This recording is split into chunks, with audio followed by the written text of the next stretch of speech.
So today, I'll bring to you the theme of Jesus can make you whole. Jesus can make you whole. Especially kung atong kinabuhi, murag broken pieces ba? That's the question, paano na ko ibalik? Usually, ang pagbalik man God, sa atong effort, nakabase. Kana makaingon ta ba nga kaya pa na ko ni i-undo ang past, kaya pa na ko ni balikon ang mga wala nako. Actually, in our day-to-day living, tindaghan na gyud tag mga losses. Pilita mawalaan sa gitawag mga gamit nga makabawas sa atong kalipay, right? Nga every time ma-remember nato itong mga gamit nato nga nangawala, nangadaot, mga wista ba unta, naapa to. Mabitaw usahay sa atong kinabuhi, makaingon ta, ang sa kabutang o sa katao, pag napagani sa atong palibot, di yun nato malasap ang iyang importansya. Pero pag mawala na gani sa atong presensya, diya pa nato ma-appreciate ang ihang importance. Right? Would you agree? And it varies. Kasi klaseng gitawag losses nga kung sa diin makadeprive sa atong joy. And it is really true. It's because until today, whether we like it or not, nagitay kakulangan sa atong kinabuhi nga kanunay nagarab sa atong gitawag nga kumpleto nga kalipay. And God doesn't want that.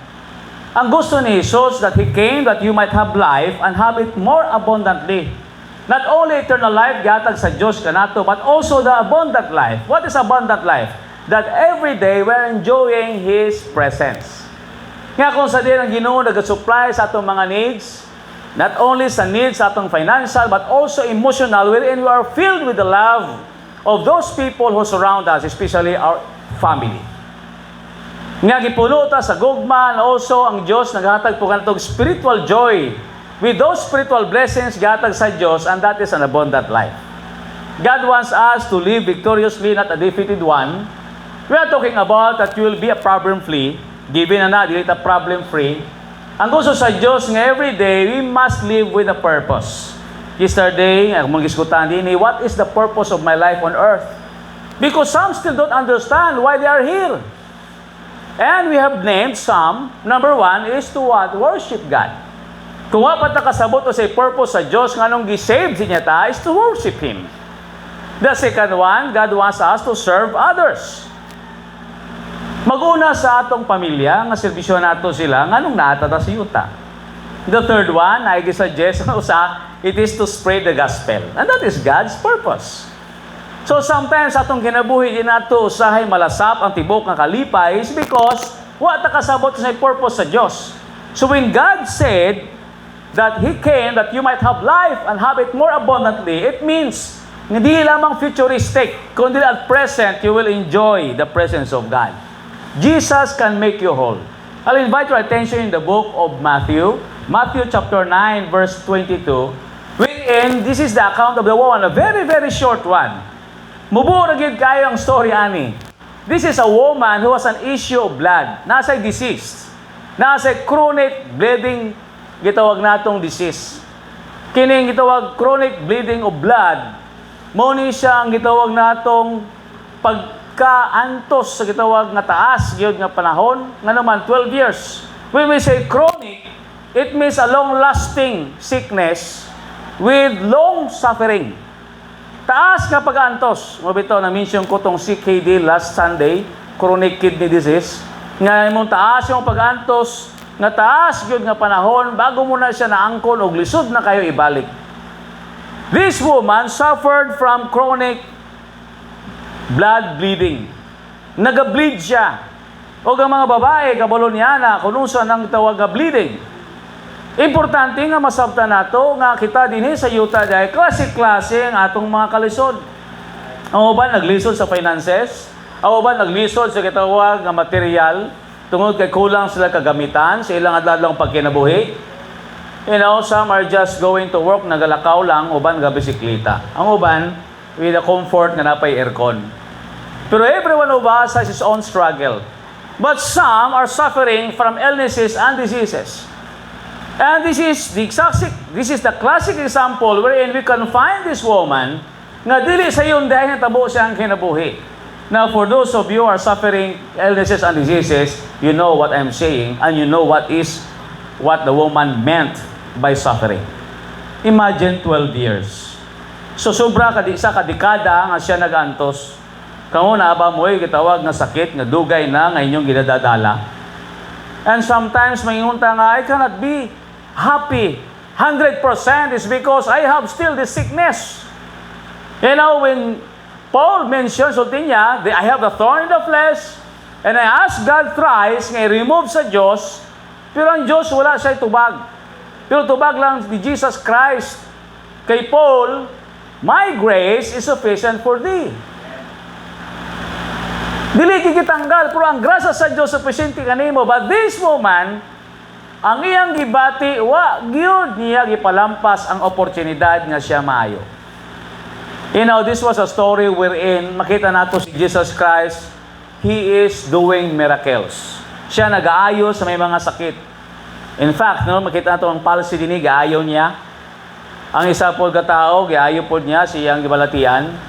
And we can find this is also the time tawag niya si Matthew, come follow me, Matthew, I will make you fisher of men also. So si Matthew nag-respond, who was a tax collector, and he continues sa gitawag na pag-ayo, doing those miraculous things so that people would believe that He is the Son of God. You know, miracles are performed to confirm that the word spoken by Jesus Christ is true. Nagpamatuod na ang gisulti ni Jesus tinuod. The same with the disciples. Muna mga tao mutuo nga siya kung pinadala sa Diyos is because of that miracles. Nakaayos ang sakit eh. Now, lisod biya mo claim ka nga ikaw anak sa Diyos tapos wa kay ipakita. Masigani na ipakita din si Jesus Christ. People, especially the Sanhedrin, or the Pharisees and the Sadducees, the scribes said to themselves, this man blasphemeth in verse 3, in chapter 9. Naga-blaspheme siya is because this man is considering himself as God. Where in fact, si Jesus Christ, nagapakita yun nga siya Diyos. Nga naman, walay makaayo sa mga grabe nga sakit kung dili siya anak sa Diyos. So makita nato din sa pulong sa Diyos nga kining woman na agid say kaalam. You know, usahay kining mga traditional nga mga katawan. Pag naaga na sila ginasabati nga sakit, wala sa pamaagi, pangita og pamaagi nga matambalan, ang ilalang una-una, kining akong sakit, dalong ko lang sa lubnganan. Kadungong mana. Anagi na, kanunay. You know why? It's because sometimes, especially kung nana sila sa kitawang taas nga edad, di sa gusto maging kabugaton sa ilang mga anak. No, mga senior na to din mga grimo na. Usahay, makadungog kita na nila. Sa una pag yung panahon gani, ayan na mo kabalaka sa kuha, kay baluto niya lang ko sa tawag sana, habol ba o baluto niya lang ko sa banig. Ugi, paanod na lang sa sapa. Nga naman, they don't want nga ma-burden ang iyang family. Not only by financial constraint, hindi sa gusto nga mabukatan iyang mga anak. And this woman is so intelligent, kaya nga naman, dili siya basta-basta lang nagpatuo sa gitawag natong kinaraan ng mga pangunahuna. Tinuod was a financial to go to the doctor, but we can find here in the scripture that she made a way. When she heard nga gitawag Jesus, wa siya nagpaulihi sa balita. You know, nindot dahil ni usahay ka ng kusog po ka mag-hearing. Nga nang ibabae kusog mag-hearing, ano man, nakabalusan na ay Diyos. Muning maayo nga pag-hearing. Usahay kita, updated ta sa mga balita. And that's good. Pero usahay, updated po ta sa mga showbiz balita. Di ba? And kita po, sa atong kinabuhi. Pero if you are suffering from illness, nagiging sensitive po ka sa uban mga tao. Especially itong mga tao na may ipangbati. You know, kining gitawag natong word of mouth, di ini makumpiyansahan. Wa man sa social media sa una o internet. Pero ang ilahang mga experiences, paspas kayo na mo kuyanap, kaya naman, pinagi sa baba. When I was a member of a certain co-op years years ago, ang cooperative, wala kayo sila nag-invest sa gitawag advertisement, nagabayad. Ang ilang gasaligan, ang word of mouth lang. Nga people have experienced the good services mo to ang mo share. And this happened in Matthew chapter 9. Now, she knows nga only Jesus can make her whole. We can find the first one here that it involves loyal faith. Now, how can you be whole again? It involves loyal faith. When we say loyal, it means unwavering.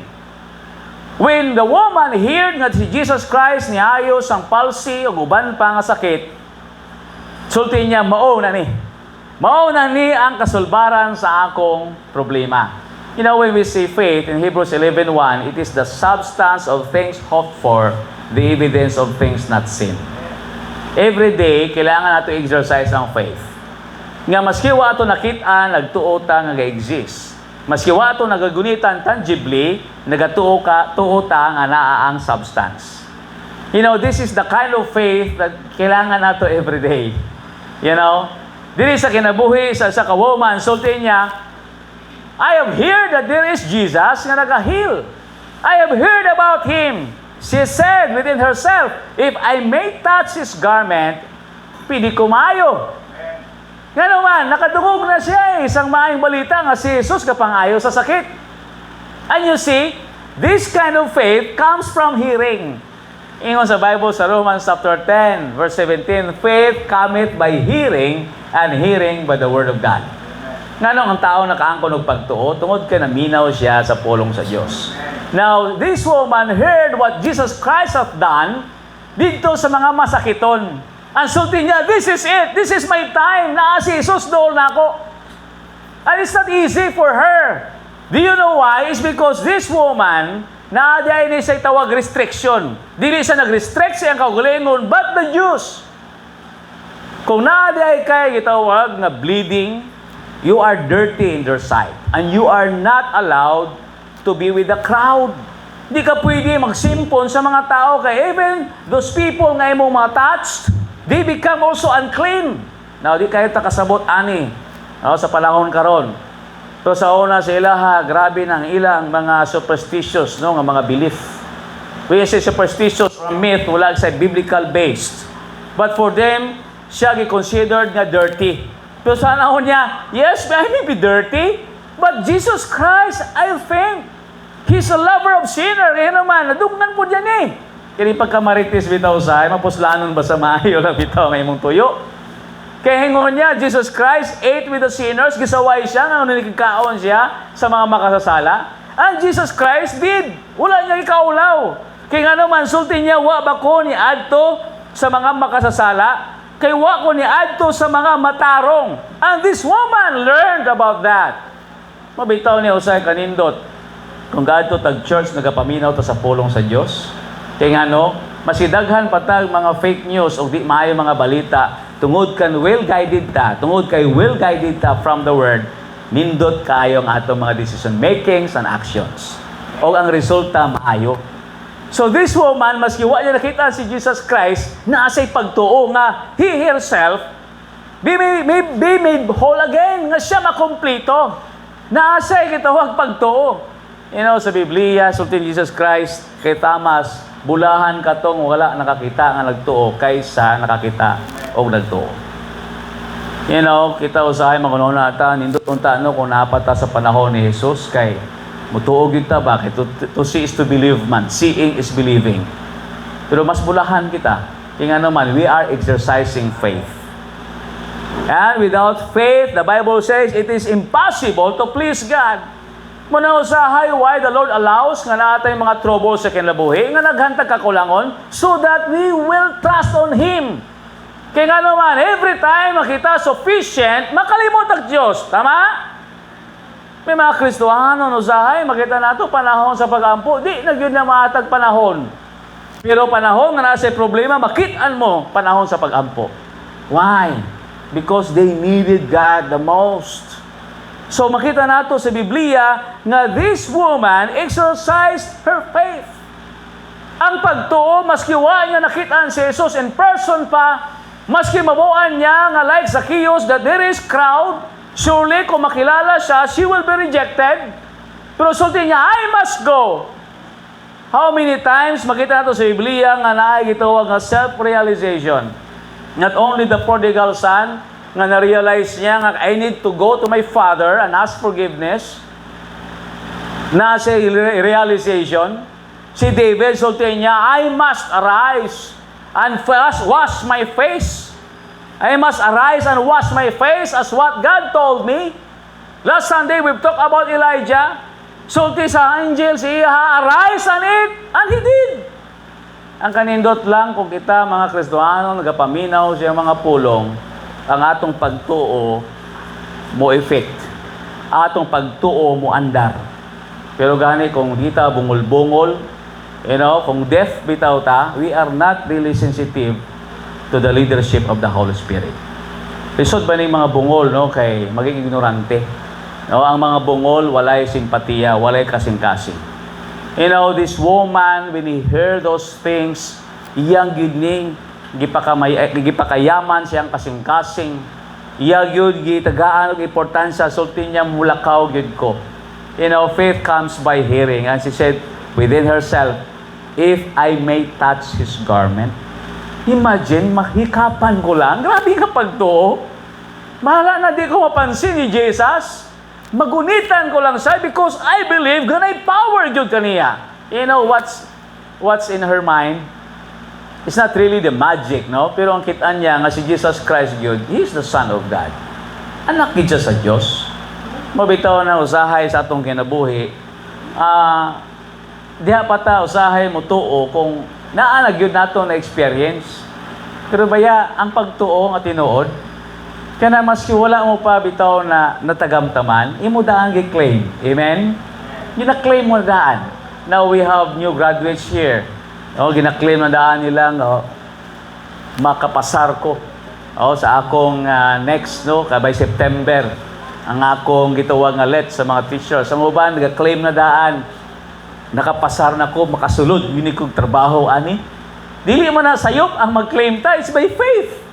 Kaya naman, nag-exercise ka sa imong pagtuo, di na sayop. Kaya naman, ang imong object sa imong faith is God. Do not be so complacent about your faith. Kaya nga ba, may sila, hey, I have great faith. At tuloy dili imong faith ang dako. Ang Diyos ang dako sa imong pagtuo. Amen? Kita, nag-ampo taga, God will increase our faith.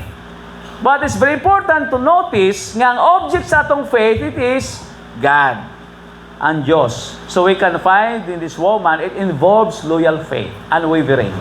Kaya nga naman, so niya, I will not listen to people, I will not entertain them, maski mabuuan pa nila ko, na ako sa crowd, basta magunitan ko lang si Jesus, okay na ko ato, kaya nagtuogin ko nga maayo ko. Grabe nga pagto. Grabe nga pagto. Muna ingon sa Bible, again, for without faith, it is impossible to please God. Do you know that every day sa pag-exercise sa atong faith, nalipay ang Diyos? Wala ta kabalo sa ugmay. Mabito sa Matthew chapter 5, diya mabasahan nato ang the model prayer.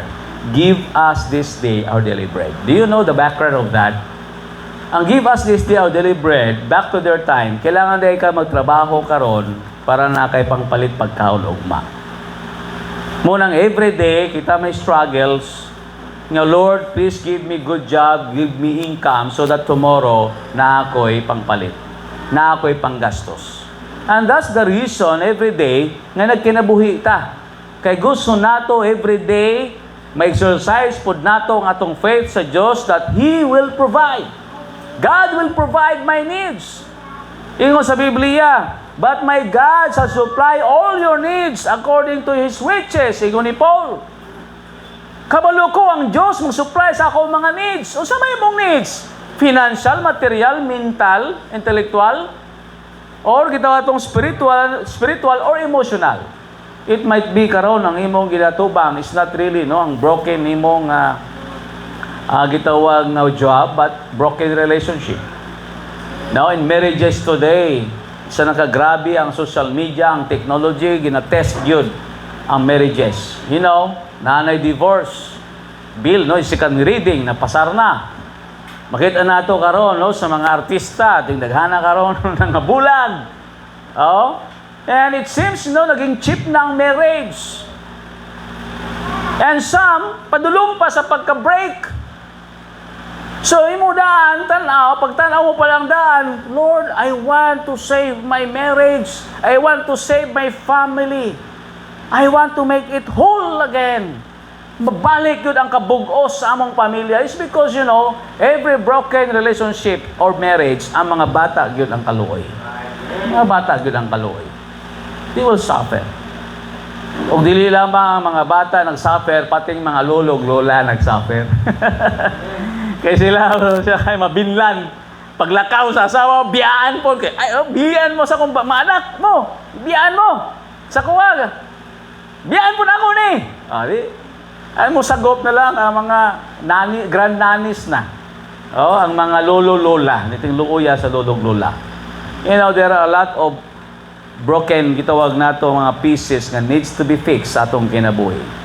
So this woman, it involves loyal faith kung paano siya maging whole again. If you want to be whole again, kailangan saligan mo ang Diyos nga kaya niya i-repair ang imong kinabuhi. Kaya ba sa Diyos ang i-repair imong kinabuhi? Yes. With God, all things are possible. With man, it is impossible. But if you'll just follow the very words of our Lord Jesus Christ, if you just listen to His voice, He will guide you. And we have the Word. The Word of God. Mabito sa Biblia, we should not lean on our own understanding, but trust Him with all our hearts. Kay karon sa atong kinabuhi, makaingon ta, lisod gayon, sa ato lang kagulingon nga pagplastar sa atong kusog, mawad-ag ito sa ayog kaalam. Atong ginabalik-balik. That's why we must depend on the Lord at all times. If you want to be whole, hear what the Word of God says, trust on Him. Like this woman, na siya'y gitawag pagtuo. The second one, requirement is that it includes living hope. Kung gusto nato kita mabugos usab, maging kumpleto usab ang atong kalipay, it's like siguro ang atong mga sakyanan diyan nga daot, tapos gina-desire ginato nga kini maayo. Pag kini maayo na, muhatag dahil nato ni og kalipay. You see? Kaya na makita, uy, ni-under na! Uy, ni-gana na yun! Uy, okay di ay ni! Kung natin mga lost nga mga itis, nakita nato, uy! Rejoice with me! Kaya naman, nakita na ko ang nawala. It's like the prodigal son. You cannot imagine the joy of the father, manibalik ang iyang anak. And niya, rejoice with me. And the Bible says, mourn for those who are mourning, rejoice for those who are rejoicing. Kinakalipay nato na kung atong higala, nakakaplag sa may nawala siyang kinabuhi. Bitaw kita mga anak sa Diyos, we should not be called indifference. Kanang bitaw, lamig ta sa uban. Kung sa diin niya kung naa sila'y kalipay, kita masubo. Nakita ko dito sa ka Facebook na post ba? Kung si pastor mapobre, maluoy ta. Pero kung si pastor mo dato, mainggit punta. Asa pa kita padulungan na? Sa atong isig katao, atong kauban sa pamilya, maingon ta nga, saan naman na siya, oy? Nagbuhat siguro na siya dautan, kaya nga naman, nilambo man pag-ayo. Pero sa Biblia ay kalipay nato kung yung mga tao naglambo, o nidaog, o nigraduar, o unsa pa nakalampusan silang kinabuhi. Kaya nga naman, maging panalangin po na sila nato. How? Naging panalangin sila? It's because ang ilang gitawag nga nakatunan, kung education man na sila, o ilang kabtangan, kung dagan man sila panalapi, kita mawas-awasan, mapisik-pisikan. Kaya nga naman, kung nakaigsuon nga generous, ikaw mahatagan man po. Pero sa imong bahin, mas kaluluoy kung sila naglisod. Kaya nga naman, pati ikaw, makahuna-una kung unsa o muna pagtabang. Mabitaw na kung na kalampusan, na ikayuhan sa atong igsoon, ato nang ikalipay. Kaya nga naman, ang iyang kinabuhi, nabugos usab, nabuo usab, ang iyang kinabuhi na puno sa paglaom because hope is the byproduct of genuine faith. Ingon sa Bible, so tingin sa woman, I shall be made whole. I shall be whole. Yan naman, he has this genuine faith. Ang atong mga kaigsuonan nga nagtuo, nga mag-graduate sila, nagtuo, nga makasunod silang trabaho, nagtuo sila nga ilang patubas, ilang negosyo, mulambo, Malipay ta kay nganuman kini mo sumpay o paglaom. Kini mo produce o mo resulta og paglaom. Kini mga tao nga puno sa pagtuo. Puno po ni sila og paglaom. Amen? Grabe ba, mag-istorya sila. I-verbalize your dreams. And there's nothing wrong with that. Kana mga tao nga naay si mga panghandoy sa kinabuhi. Sa'yo maingon ta, panghandoy sa kinabuhi. Marag kuan man. Pero kakit tinuod baya. Mga tao nga walay panghandoy, mas mabalaka ka.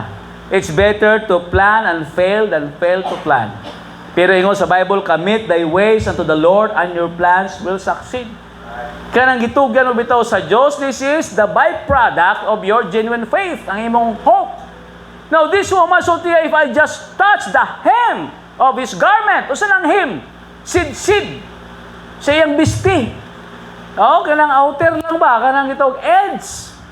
Grabe no, magunitan ko lang kadali. Bala na musuksok ko dito. Basta magunitan ko lang, maayog yun ko. Kinibitaw mga tao nga puno sa paglaong, maski wa pa tabo. Kaingong gid ka ba nga minidaugay ginitawhanan ni kay nganuman full of energy, full of positivity. Kay nganuman giihadang gi-claim ang ihang lawas mo sunod pero ang tao puros lang bitaw pagduda, negativity, ang tao bitaw puros lang reklamo, murmurings, wa pa kasugod, luya na. Luya na. When our NBA players, our players Gilas Pilipinas. As you all have, maybe most of you have watched, makita nato mga factors nga nung nakapasok sila sa quarterfinals. It's because makita nato ang mga players full of hope. Even the coach is full of hope. Nidula sila nga naagoy paglaom. Nga sila mudaog. So diha palang adaan sa ilang kilos makitaan usang kinasuran silang kasing-kasing. And even other coaches daghan sa comments nga kini lahi ni ang Gilas. Lahi na ang Gilas karon ng Philippines. So makita nato sa kinabuhi nga depende dahil disposition sa tao. Ang tao dahil nga malipayon, may lumon, may pagtuo. It really makes a big difference. Nasa Diyos when David fight against Goliath, sulti niya, who are you? Sulti niya, Kini akong Diyos nga imong gibiyay-biyay, di ko pwede, di ko masugutan di ko palabot. Mulabang yun ko, kaya nga naman, naasay akong pagtuo nga ang Diyos yun, mulaban para kaniya, o ilaban niya ngalan sa Diyos. You see, alam mo si King Saul, mas matanon si David, nainganyo na-encourage niya Si Saul, naluya na dito Sabi niya, saan naman niya, mga Israelites, iya mamaguang, nga gituohan nga maging sunod nga hari, nangatalaw naman pod. So nakita nila, grabe, makita nato pag ang imo gani ang aura nimo o ang imong disposition sa kinabuhi, puno ka sa energy, kuha na siya, gitawag nga dili lang mang transferable, kundi kini makatakod, makatakod, contagious. Pero gani ang tao nga katanunay ka istorya nimo nga puros mga negatibo, unsa naman ni atong panggobyerno, unsa naman ni atong amo, unsa naman ni atong kuan karon sugod pag isang adlaw, negatibo na gyud tanan. Nya wala pa kasugod na naluyan na. Mamaligya ta karon dito, maulan baya. Wagi ka mahimo. Mo ingon sa Bible, consider the ants. Ang mga ants, grabe, wala pa sa dito ulan. Trabaho, walay undang. Unta sa atong kinabuhi nga as long as you live, as long nga nakay kinabuhi, naay paglaom. Amen? Ayaw gid paglaom. Kung masakiton ka tapos wa paglaom, naluya na ka psychologically. Kaya ng stress nga nabalik-balik nato na grabe na makadaot. It will ruin your life. Kung nakay sakit, naapanay mas lala pag imong sakit kung nakay gibate niya na. Kaya nga naman, napuno naman ka sa pagduda. Pero kung tao ka puno sa paglaom, maayo pagid ko. Kita mo sa mga doctors, ang mga doctors di na magpakita sa ilang gitawag nga kaluya. Kaya naman, ethically, that is their profession. They are having this profession of saving lives. Of course, morally, makita niya maluoy siya sa ninyo. Pero kung makita na mo, kailangan full of hope ang imong dagway. Si Jesus Christ, lahi si Jesus. I'm imagining, sa iyang kasing-kasing o iyang dagway, nga kung sa diin, Puno sa kalipay, puno sa paglaom ang iyang mata. Kaya nga naman, when He spoke those words, ang mga tao no, nakaangkon sa gitawag paglaom. You know, in the Bible, ang iyang words no, is words of life. Pulong sa kinabuhi. And Jesus Christ is always giving hope. You know why people are flocking on Him? It's because He's giving hope to people. Di lamang ang itawag paglao maayo sa physical, but He is also promising them eternal life. If I go and prepare a place for you, I will come again. I will prepare mansions for you. Nga naman, the disciples na troubled na sila. Si Jesus Christ, madto na sa langit, bayaan na ta. So, in Jesus Christ, let not your heart be troubled. Ye believe in God, believe also in me. In my Father's house are many mansions. You can watch movies about Jesus Christ and how they portray Him. He is a soft-spoken person. Pero naay dating ang iyang pulong. So sa atong kinabuhi di ay lisod kani kung wa tay genuine faith. Kaya di mo resultang paglaom. And thank the Lord because our faith is anchored on Jesus and His Word. Kaya kung hindi ta nag-anchor sa tao, sa uban, no, matingala ta, no, people are not always on the top. Sila usahay na sa influence, muna musalig ta sila of course. Pero kabalo kita in the back of our minds, dili sila forever. But God is forever. So niya ako nagabutang sang hari, ako ang nagatanggal sa hari. Kung tanaw natong kitabo sa atong palibot, makaingong kita ba lisura ning panahon nga ni karon oy. Tindaghanan ni Gud nga wa lagi ko kasabot, tinuod usay di ta kasabot. Kung sa kitabo sa atong palibot. But yun Psalm 102 verse 27, so niya, I the Lord who never changes. In Hebrews 13:8, so niya, Jesus Christ is the same yesterday, today, and forever. And that shows the trustworthiness of God. Nga ang Diyos nato day masaligan. Mausap ang masigultansya ang atong palibot, pero ang Diyos way pag-usap, ay ang pulong way pag-usap. That's why I must stick on His Word. I must believe on His Word firmly. Hugot gud akong pagtuo. The more nga ginauyog ko, the more ko mugunit. Kung sabay ginabuhat nato, pag naatay kita nga pag-uyog. No, nakita na ako no, sa dula dito sa, I don't know if you can relate on this. Matagak dito sa sapa. Alang, uban, manggunit na yun, uban, mag-balance. You know, the more ka nga tayog, the more ka manggunit. Ana, unta ang pangununa sa Kristohanon. The more ta nga ginatayog, the more ta ginatry, diri, pinagi sa ilahing trials, the more ta mugunit ka Jesus Christ. The more ta musalig ka niya, og siyang pulang, because His Word never changes.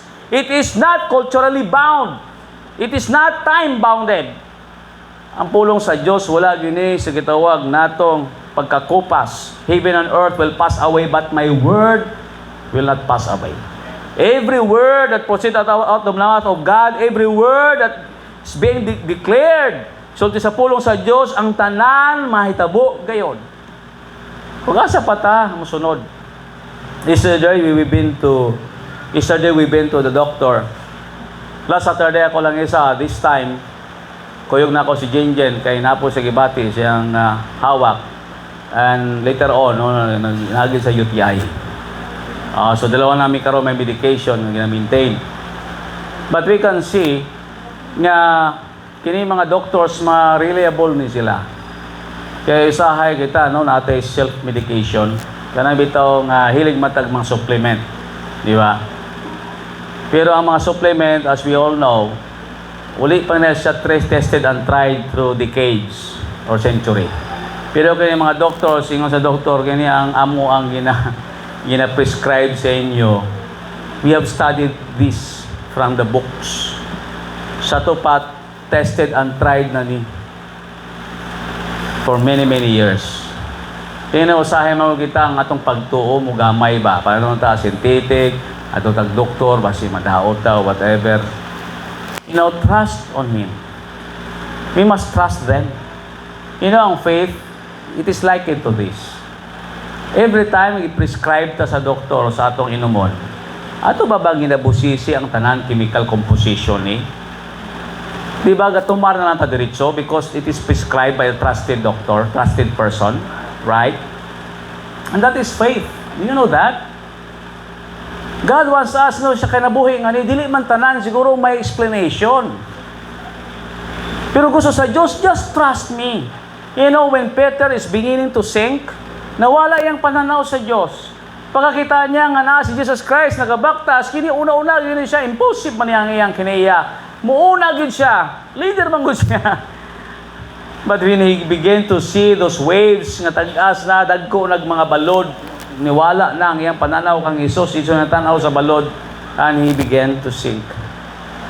So makita nato usahay sa atong kinabuhi, ang atong faith usahay mapildi sa ato mga pagsulay og di na ta mutanaw sa Ginoo, dito na ta gatanaw kanunay sa kalisod.